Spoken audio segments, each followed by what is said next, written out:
அண்ணா பல்கலைக்கழக விவகாரத்தில் சென்னை காவல் ஆணையர் மீது ஒழுங்கு நடவடிக்கை எடுக்க வேண்டும் என்று கூறிய சென்னை உயர்நீதிமன்ற கருத்திற்கு உச்சநீதிமன்றம் தடை விதித்திருக்கிறது.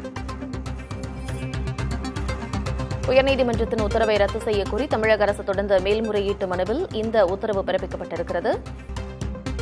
அதேவேளையில் சிறப்பு புலனாய்வு குழு விசாரணைக்கு எந்த தடையும் இல்லை என்று உச்சநீதிமன்ற நீதிபதிகள் தெரிவித்திருக்கிறார்கள். அண்மைச் செய்தியை பார்த்து வருகிறோம். அண்ணா பல்கலைக்கழக பாலியல் வழக்கில் உச்சநீதிமன்றத்தின் உத்தரவு என்ன என்ற விவரங்கள் வெளியாகியிருக்கிறது. அந்த அண்மைச் செய்தியை பார்க்கிறோம். காவல் ஆணையர் மீது நடவடிக்கை எடுக்க வேண்டும் என்று உயர்நீதிமன்றம் கருத்து தெரிவித்திருந்தது. அதனைக்கு தடை விதிக்க வேண்டும் என்று தமிழக அரசு தரப்பில் மேல்முறையீடு மனு செய்யப்பட்டிருந்தது. இந்நிலையில் அதற்கு தடை விதித்து உச்சநீதிமன்றம் உத்தரவு பிறப்பித்திருக்கிறது. அதே சமயம் சிறப்பு புலனாய்வு குழு விசாரணைக்கு எந்த தடையும் இல்லை என்று உச்சநீதிமன்ற நீதிபதிகள் கருத்து தெரிவித்திருக்கிறார்கள்.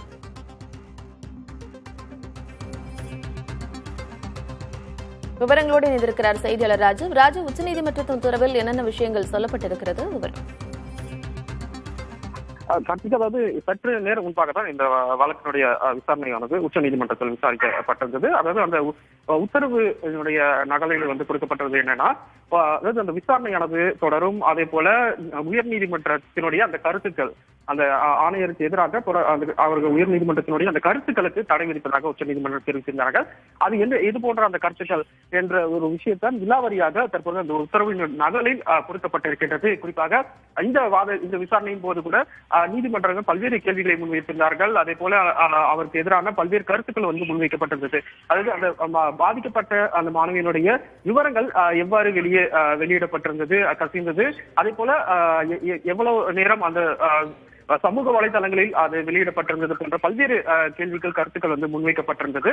அவருக்கு எதிராக என்னென்ன கருத்துக்கள் முன்வைக்கப்பட்டிருந்ததோ அவை அனைத்துக்குமே தடை விதிப்பதாக உச்சநீதிமன்றம் இன்றைய தினம் அந்த விசாரணை இருந்தார்கள். அது எவை என்பதுதான் தற்போது பட்டியலிட்டு உச்சநீதிமன்றத்தினுடைய அந்த இதழில் வெளியிடப்பட்டிருக்கக்கூடியது. அதை காட்சிகளை தான் நாம் பார்த்துக் கொண்டு இருக்கின்றோம். அதே போல பல்வேறு கேள்விகளும் முன்வைக்கப்பட்டிருந்தது. தமிழக காவல்துறைக்கு இவ்வாறு இதனை தடுப்பதற்கு என்ன நடவடிக்கை எடுத்திருந்தீர்கள், அந்த மாணவியினுடைய பாதிக்கப்பட்ட மாணவியின் விவரங்கள் எவ்வளவு நேரம் அந்த சமூக வலைதளங்கள் இருந்தது, அதனை ஏன் கட்டுப்படுத்த முடியவில்லை போன்ற பல்வேறு விஷயங்கள் முன்வைக்கப்பட்டிருந்தது. அதே போல அதற்கு அரசு தரப்பும் பல்வேறு விளக்கங்கள் கொடுக்கப்பட்டிருந்தார். அந்த அவர் எதிராக இந்த வழக்கில் மாணவிக்கு அனைத்து அந்த நடவடிக்கைகளும் எடுக்கப்படும் என்ற ஒரு உறுதியும் அளித்திருந்தார்கள். அதே போல பல்வேறு விஷயங்கள் அரசு சார்பாக முன்வைக்கப்பட்டிருந்தது. அதன் அடிப்படையில் தான் இன்றைய தினம் அந்த உத்தரவு பிறப்பிக்கப்பட்டிருந்தது. அதனை தான் தற்போது பட்டியலிட்டு எந்தெந்த பேராக்களில் அவருக்கு எதிராக கருத்துக்கள் முன்வைக்கப்பட்டிருந்தது. விவரங்களை வழங்கியமைக்கு நன்றி ராஜு.